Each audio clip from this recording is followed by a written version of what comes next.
तर आता इथून पुढे 3 महिने तुमचा डाएट कसा राहील या संदर्भात बऱ्याच जणांचे प्रश्न आलेत मला। तर मराठी भाषिकांसाठी एकदा सांगतो, काय करायचं, सकाळी 5 वाजता झोपेतून उठायचं, 3 घोट कोमट पाणी प्यायचं। किती घोट? 3 घोट, त्याला म्हणतात उशापान। त्याच्यानंतर आपला 5:20 क्लास सुरू होणार। प्रत्येकाला क्लास करणं कंपल्सरी आहे 90 दिवस। का? की आपल्या शरीरात एक पेशी क्रिएट झाली तर तिचं आयुष्यमान किती असतं? मग 90 दिवस असतं। म्हणून 90 दिवस आपल्याला काय करायचं आहे, कंटिन्यू आपल्याला क्लास करायचा आहे। मग ते तुम्ही माझ्यासोबत करा, तुमची परिस्थिती नसेल तर 1 महिनाभर शिकून घ्या, घरी करा, अशी काही अडचण नाही। ठीक आहे। तर मग 5:20 क्लास सुरू होईल। सर्वात पहिले आपण क्लासमध्ये काय करत असतो, प्रार्थना घेत असतो। तशी तुम्ही प्रार्थना घ्यायची, योगिक जॉगिंग करायची। योगिक जॉगिंग का करायची? जेव्हा आपण योगिक जॉगिंग करतो त्यावेळेस काय होतं माहिती आहे की आपल्या या दोन्ही नाकपुड्या ओपन होतात। प्राणायाम करण्यापूर्वी आपल्या या दोन्ही नोस्ट्रल, दोन्ही नाकपुड्या ओपन असणं गरजेचं आहे। याला सुषुम्ना नाडी चलनं म्हणतात। ती जर ओपन असतील तर काय होतं की आपल्याला ब्रीद इन ब्रीद आउट हे नॉर्मली होतं आणि त्याचा बेनिफिट पण शरीराला चांगल्या पद्धतीने होतो। नाहीतर प्राणायामचे जे रिझल्ट मिळायचे तुम्हाला दिवस लागतात ते कमी लागतात, कमी काळातच तुम्हाला जास्तीचे रिझल्ट मिळतात। हे झालं योगा एक्सरसाइज, प्राणायाम। आणि सगळं झाल्यानंतर काय करायचं, तुम्हाला ध्यान करायचं आहे। किती मिनटं? 15 मिनटं। 15 मिनटं ध्यान झाल्याच्या नंतर सर्वात पहिले तुम्ही काय करणार, 3 ग्लास कोमट पाणी पिणं। लक्षात ठेवा बरं का, झोपेतून उठल्यावर 3 घोट प्यायचे। लाळ पोटात गेली पाहिजे, तोंडातली, ती थुंकायची नाही। लाळ काय झाली पाहिजे? पोटात गेली पाहिजे। रात्री झोपताना ब्रश करून झोपायचं। त्याच्यानंतर मग शॉर्टमध्ये सांगतो, सगळ्यांना माहिती आहे। मग 3 ग्लास कोमट पाणी प्यायचं ध्यान झाल्याच्या नंतर। 3 ग्लास कोमट पाणी पिल्याच्या नंतर काय होईल, नॅचरल मोशन येईल तुम्हाला। मोशन आली, टॉयलेटला जाऊन यायचं। त्याच्यानंतर एनिमा घ्यायचा। एनिमा कसा घ्यायचा त्याचा व्हिडिओ मी तुम्हाला सेपरेट टाकून देतो, टाकलेला पण आहे। पुन्हा एकदा तुम्ही पाहिजे म्हटलं तर टाकून देतो। एनिमा घ्यायचा। मग एनिमाने काय होतं, एनिमा जसं आपल्या घरातली घंटागाडी आल्यानंतर आपण काय करतो, डस्टबिन त्याच्यामध्ये एम्प्टी करून येतो, त्याच पद्धतीने आपल्या डस्टबिनमध्ये जेवढे घाण, कचरा, जीव जंतू, वात, पित्त, कफ, जांभळ्या नका देऊ, कोण येते, जांभई देऊ नका। वात, पित्त, कफ आणि हे सगळं पोटाच्या बाहेर निघतं, संतुलित राहतं। सगळ्यात महत्त्वाचं, मोठ्या आतड्याचा रोल पित्ताचा नसण्यापेक्षा मोठ्या आतड्याचा रोल असतो वाताचा। मोठं आतडं जर तुमचं स्वच्छ राहिलं तर तुम्हाला वाताचा त्रास तुमचा एनिमाने कायमचा निघून जातो। मुख्य 3च आजार आहे मी आधी सांगितलेले, वात, पित्त आणि कफ, हे सर्व संतुलित होतं तुमचं। ठीक आहे। मग आता हे झाल्याच्या नंतर काय करायचं, तुम्हाला एनिमा झाल्याच्या नंतर स्मूदी घ्यायची। स्मूदीची रेसिपी मी तुम्हाला यूट्यूबवर तर आहेच, सर्च करा, नाही सापडली तर मी तुम्हाला स्मूदीची रेसिपी टाकून देतो। स्मूदीची कशी बनवायची ती टाकून देतो। स्मूदी घेतल्यानंतर काय होतं की स्मूदी घेतल्यानंतर सगळ्यात महत्त्वाचा बेनिफिट काय होतो की तुम्हाला भूक लागत नाही। बेनिफिट काय होतं, भूक लागत नाही।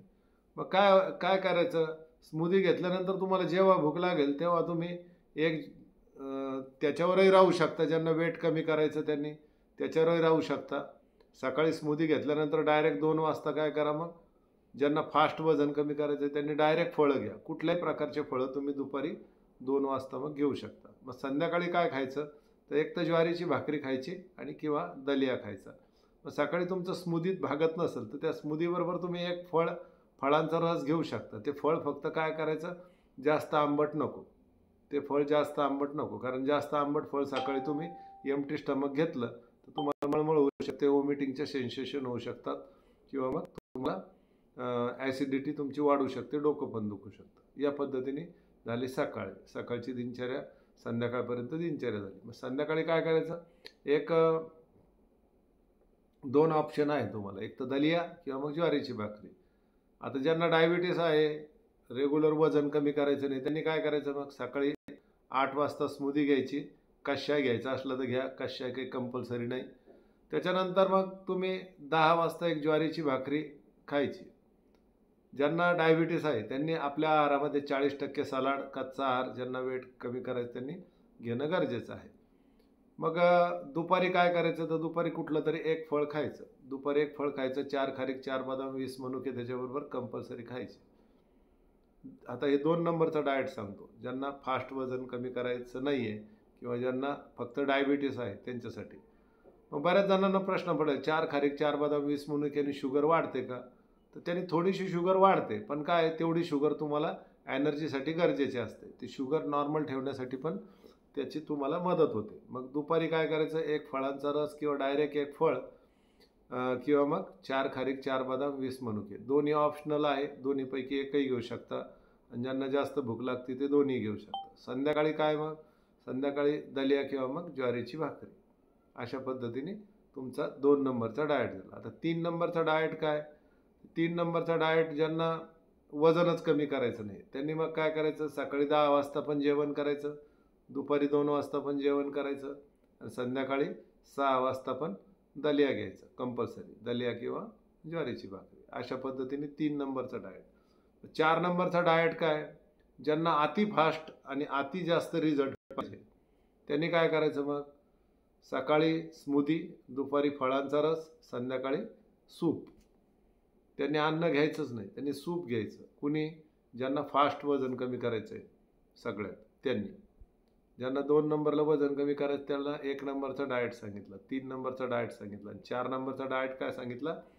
सकाळी पण स्मूदी, दुपारी फळं आणि संध्याकाळी सूप्स. मग सूपमध्ये काय काय घेऊ शकता तुम्ही? पालक सूप घेऊ शकता तुम्ही, मेथीच्या भाजीचं सूप घेऊ शकता, त्याच्यानंतर तुम्ही भोपळ्याचं सूप घेऊ शकता, दोडक्याचं सूप घेऊ शकता, शेवग्याच्या शेंगाचं सूप घेऊ शकता. अनेक प्रकारचे सूप्स आहेत. वेगवेगळे सूप घेणं तुम्हाला पॉसिबल असेल तर संध्याकाळी फक्त सूपच घ्या ज्यांना फास्ट वजन कमी करायचं. किती वजन कमी होईल? 21 दिवस तुम्ही जर हा डाएट फॉलो केला 4 नंबरचा, फक्त सकाळी स्मूदी, दुपारी फळं, कुठलेही फळं आणि संध्याकाळी जे आहे तर फक्त सूप. 4 खारीक, 4 बदाम सगळे घेऊ शकतात. शुगरवाले, नॉन शुगरवाले, डायबिटीसवाले, नॉन डायबिटीसवाले सगळे घेऊ शकतात. अशा पद्धतीने 3 महिन्याचा डाएट मी तुम्हाला समजून सांगितलेलं आहे. मग कुठला तरी एक घ्या, बदलून बदलून घेऊ शकता, वजन वाढणार नाही. कुठलाही डाएट घेतला तरी वजन वाढणार नाही. वजन कमी करायचं असेल तर सकाळी 10 वाजता पोटभर जेवायचं, दुपारी जे आहे तर भिकाऱ्यासारखं म्हणजे राजासारखं जेवायचं आणि संध्याकाळी भिकाऱ्यासारखं जेवायचं. सकाळचं जेवण राजपुत्रासारखं, दुपारचं राजासारखं आणि संध्याकाळचं भिकाऱ्यासारखं. हा नियम सगळ्यांनी पाळायचा. 2 जेवणामधलं अंतर 8 तास हे पाहिजे. दो लंच के बीच, हिंदीत सांगतच नाही, आता मराठीतच सांगतो. 2 जेवणाच्या मधलं अंतर हे 8 तास पाहिजे. आणि रात्रीच्या जेवणातलं अंतर आणि सकाळच्या जेवणातलं अंतर किती तास पाहिजे? तर रात्रीच्या आणि सकाळच्या जेवणातलं अंतर हे आपलं कमीत कमी 16 तास पाहिजे. तुम्हाला कुठलाच आजार टचसुद्धा होणार नाही, कुठलेच रॅडिकल शरीरात तयार होणार नाही. ना वात वाढेल, ना पित्त वाढेल, ना कफ वाढेल. आपण काय करतो, आहार जो आपण घेतो तो आहार पचूच देत नाही. तो आहार पचण्याच्या अगोदर काय करतो, दुसरा आहार आपण लगेच चालू करून देतो. दुसरं काही ना काही तोंडात टाकणं. ज्यांना वजन फास्ट कमी करायचं, आजार घालवायचे आहे त्यांनी 2च वेळेस तोंड उघडायचं, सकाळी 10 आणि संध्याकाळी 6. याच्यात काय असेल मग? सकाळच्या 10मध्ये एक ज्वारीची भाकरी, संध्याकाळी दलिया. हे आयुष्यभरासाठी तुम्ही लक्षात घ्या. हे डाएट आयुष्यभरासाठी तुम्ही केलं फॉलो तरी त्याचं काहीही साईड इफेक्ट नाही, नुकसान नाही. वजन कंट्रोल राहील, आजार कंट्रोल राहील, वात कफ पित्त बॅलन्स राहील. सकाळी ज्वारीची एक भाकरी, संध्याकाळी दलिया. मग आता जे काही म्हणतील पोळी खायचीच नाही का, मग पोळी एखाद दिवशी तुम्ही बाहेर गेले तर खाऊ शकता, पण 3 महिने तरी आता पोळी तुम्ही बंद ठेवा. ज्यांना वजन कमी करायचं, ज्यांना वजन वाढवायचं आहे, पोट व्यवस्थित साफ होतं, त्यांनी पोळी खाल्ली तरी चालेल. पोळी न खाण्यामागचं कारण काय? पोळीमध्ये माल्टोन आणि ग्लुटोन हे 2 घटक असतात. माल्टोन आणि ग्लुटोन हे 2 घटक असतात. हे 2 घटक काय करतात? आपल्या शरीरामध्ये पचनतंत्राला बिघडवतात. जसं मैदा बिघडवतो पाचनतंत्राला, तसं हे 2 पदार्थ बिघडवतात. या पद्धतीने म्हणून भात आहे, पोळी आहे, हे आपलं वर्ज्य आहे. हे आपल्या आहारामध्ये नको. त्याचं कारण काय माहिती आहे का? आपण काय करतो, आपल्या वातावरणाला सूट होत नाही. जे कोकण किनारपट्टीत राहतात, गुजरातच्या समुद्रकिनारी राहतात, तामिळनाडू, केरळ, मद्रासमध्ये राहतात, त्यांनी भात खाणं योग्य आहे. पण आपण जे काही मध्य महाराष्ट्रात राहतो, यांनी भात खाणं जास्त प्रमाणात योग्य नाही. कधीतरी तुम्ही सणासुदीला, म्हणजे ज्या दिवशी तुमचा सण आहे त्या दिवशी तुम्ही खाऊ शकता. ठीक आहे, अशा पद्धतीने. आता डाएटमध्ये कुणाला काही क्वेश्चन आहे का? मला तरी नाही वाटत की काही तुम्हाला क्वेश्चन असेल म्हणून. पण कुणाला वाटतं की काही प्रश्न विचारावा असं वाटतंय का कुणाला? जय गुरुदेव. जय गुरुदेव सर. जय गुरुदेव. सर ते डिटॉक्स पावडर बनवलेली ती कधी घ्यायची? संध्याकाळी रात्री झोपताना तुम्ही घेतली तर चालेल बरं का? का, डिटॉक्स पावडर 3 ठिकाणी आपण सांगितलेले आहे. एक तर स्मूदीमध्ये पण डिटॉक्स पावडर घेतोय आपण, बरोबर. कारण तुम्ही स्मूदी घेतलीच नाही म्हणून तुम्हाला प्रश्न पडला. कारण स्मूदीचा तुमचा काही कॉन्टॅक्टच आला नाही आतापर्यंत, म्हणून तुम्हाला प्रश्न पडला. जर स्मूदीची पोस्ट तुम्ही वाचली असती तर तुम्हाला प्रश्न हा पडला नसता. मग स्मूदीमध्ये पण डिटॉक्स पावडर आहे, कशामध्ये पण डिटॉक्स पावडर आहे. मग 2-2 वेळेस घ्यायची गरज नाही. जे कशाही घेत नाही, स्मूदी घेत नाही, त्यांनी मग घेऊ शकता वेगळी. रात्री घ्यायची झोपताना का सकाळीच घ्यायची? एकदा तुम्ही जे पोस्ट पाठवले ते वाचा. तुमचं जे आहे तुम्ही अंदाजे प्रश्न विचारत आहे. काय नाव आहे तुमचं? अडसूळ. हां, तुम्ही काही याचा अर्थ तुम्ही काहीच फॉलो करत नाहीये असं दिसून येतं. तर तसं करू नका. एकदा स्मूदी चालू करा, एकदा स्मूदी चालू करा, दलिया चालू करा, ज्वारीची भाकरी चालू करा. मग ती डिटॉक्स पावडर तर 3 ठिकाणी लिहिलेली ना. दलियामध्ये पण डिटॉक्स पावडर आहेच थोड्या प्रमाणात, त्याच्यानंतर तुमच्या स्मूदीमध्ये पण आहेच, त्याच्यानंतर कषायमध्ये आहेच. वेगळी घ्यायची गरज नाही. जर हे दोन्ही तुम्ही घेत नसाल तर मग वेगळी घेऊ शकता. चला, आणखी कोणाचा काही वेगळा प्रश्न आहे का? जय गुरुदेव सर. जय गुरुदेव. सर स्मूदी फक्त सकाळी 8 वाजताच घ्यायची का किंवा नंतर जर घेतली तर चालतं का? नाही, तसं घेतली तर चालू शकतं. पण एम्प्टी स्टमक तुम्ही ज्यावेळेस स्मूदी घेता, एम्प्टी स्टमक ज्यावेळेस तुम्ही स्मूदी घेता तर त्याचा बेनिफिट तुम्हाला खूप चांगल्या प्रकारे मिळतो. तर प्रॉब्लेम असा आहे की आमची 7 वाजता शाळा असते सर. मग शाळेमध्ये तर नाही जाऊन घेऊ शकत ना, म्हणून विचारलं मी.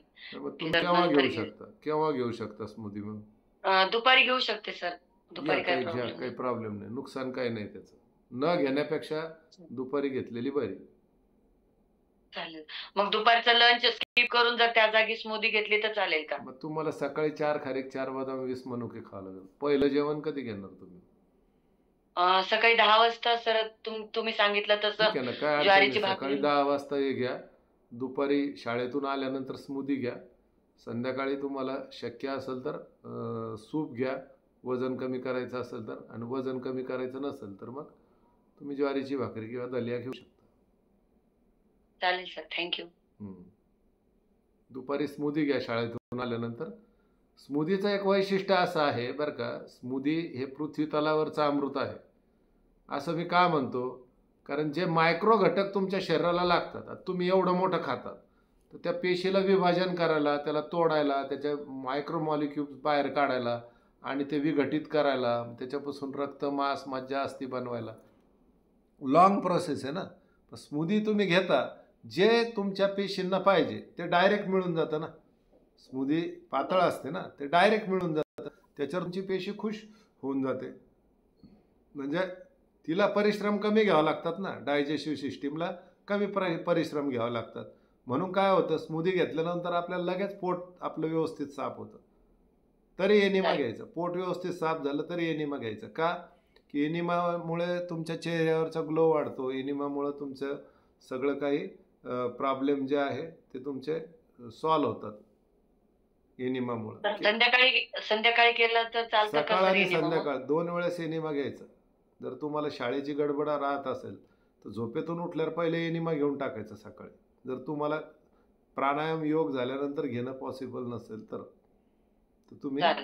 तुम्ही सकाळी प्राणायामच्या अगोदरही घेऊ शकता. पण प्राणायाम नंतर का घ्यायचा? कारण बरीच शरीराची हालचाल झालेली असते ना. आतड्यातून ती घाण, मल, मूत्र उत्सर्जनासाठी आपल्याला सोपं जातं. Sir thank you sir. जय गुरुदेव सर. जय गुरुदेव.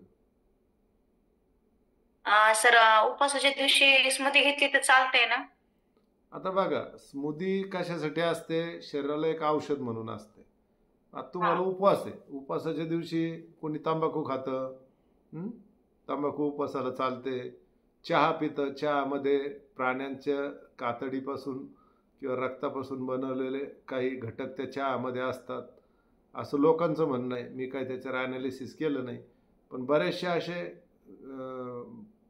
काही गोष्टी फ्लेवर म्हणून टाकल्या जातात, त्या तुम्हाला उपवासाला चालतात.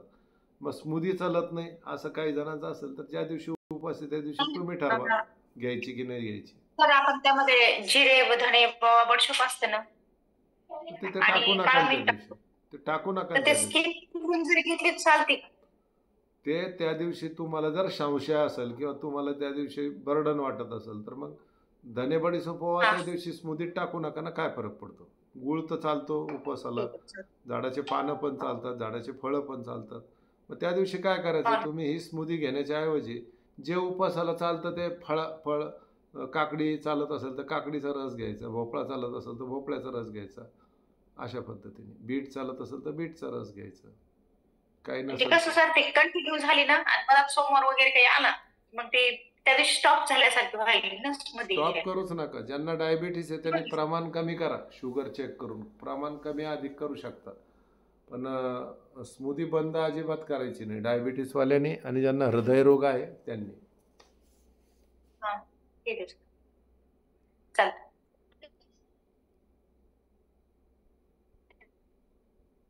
जय गुरुदेव सर. जय गुरुदेव.